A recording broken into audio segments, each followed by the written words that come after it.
রাজ্যের মাননীয় মুখ্যমন্ত্রী প্রফেসর ডক্টর মানিক সাহা মহোদয় নিজেই একটা আলোচনা করেছিলেন। উনি আগ্রহ প্রকাশ করেছে আমাদের যে এই জায়গাটা করিডোর করা হবে, দায়িত্ব দেওয়া হয়েছে এবং এটা নবায়ন দপ্তর এটা তৈরি করেছে প্ল্যানটা টোটালি রাজবাড়ি থেকে আপনার মহারাজগঞ্জ বাজারে যে স্ট্যাচু হচ্ছে সেই হেরিটেজ করিডোর করা হবে। যা যা রাজের আমলে যা যা স্মৃতি বা ছিল সেগুলিকে পুনঃসংস্কার করা হবে, নির্মাণ করা হবে, চেষ্টা করা হবে। সেক্ষেত্রে জ্যাকসন গেটটা এটা একটা পরিচিতি হিসেবে আগে ছিল, কিন্তু পরবর্তী সময় এটা দেখা যায় না। তা মাননীয় মুখ্যমন্ত্রী আগ্রহ প্রকাশ করেছেন। আমরাও চাইছি যে পুরনো রাজন্য আমল সমস্ত জিনিসগুলি আবার তুলে ধরার জন্য শহরকে নতুনভাবে সাজানোর চেষ্টা করা হচ্ছে। সেই উদ্দেশ্যে আজকে জ্যাকসন গেটের জায়গাটা পরিদর্শন করা হচ্ছে। এখানে একটা আগে যে জ্যাকসন গেট যেরকম ছিল রাজন্য আমলে সেটাই হুবহু তৈরি করা হবে।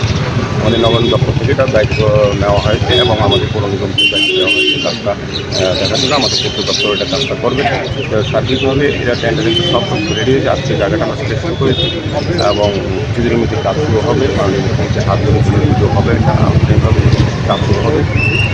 আজকে আমাদের সচিব আছেন এবং চাকমা সাহেব এবং কাউন্সিলর আমাদের সেন্টার চেয়ারপারসন সহ আমাদের মিশন ডিরেক্টর আমাদের সমস্ত সব আধিকারিকরা আছেন। আমাদের আমরা এই এলাকার লোকের সঙ্গে কথা বলি, সবাই খুব খুশি যে আমাদের রাজন্য আমলের সমস্ত জায়গাটা আমরা কিন্তু আগে করেছি, সেভাবে আমরা আগে সাজানোর চেষ্টা করি।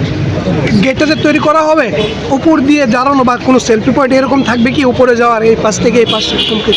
না, বিষয়টা এরকম না, যেরকম ছিল মানে এরা ট্যুরিজমের দিকে লক্ষ্য রেখে আছে। কিন্তু আমরা তো ট্যুরিজম তো এটাই হবে যে যারা পর্যটকরা আসে তারা পুরোনো জিনিসগুলি দেখতে চায়, পুরোনো জিনিসগুলিকে তুলে দেওয়া হবে। এখন যদি পুরোনো জিনিসগুলি আধুনিকভাবে এখন মানুষের মতো করে সেলফি পয়েন্ট করে তো নিজেরাই আলাদা গেট করতে পারতাম। জ্যাকসন গেট মানে কি, জ্যাকসন গেট মহারাজ আমল যেটা ছিল রাজবাড়ির সঙ্গে সামনে প্যালেসের সামনে, সেই গেটটাই হুবহু করা হবে যেরকম ছিল।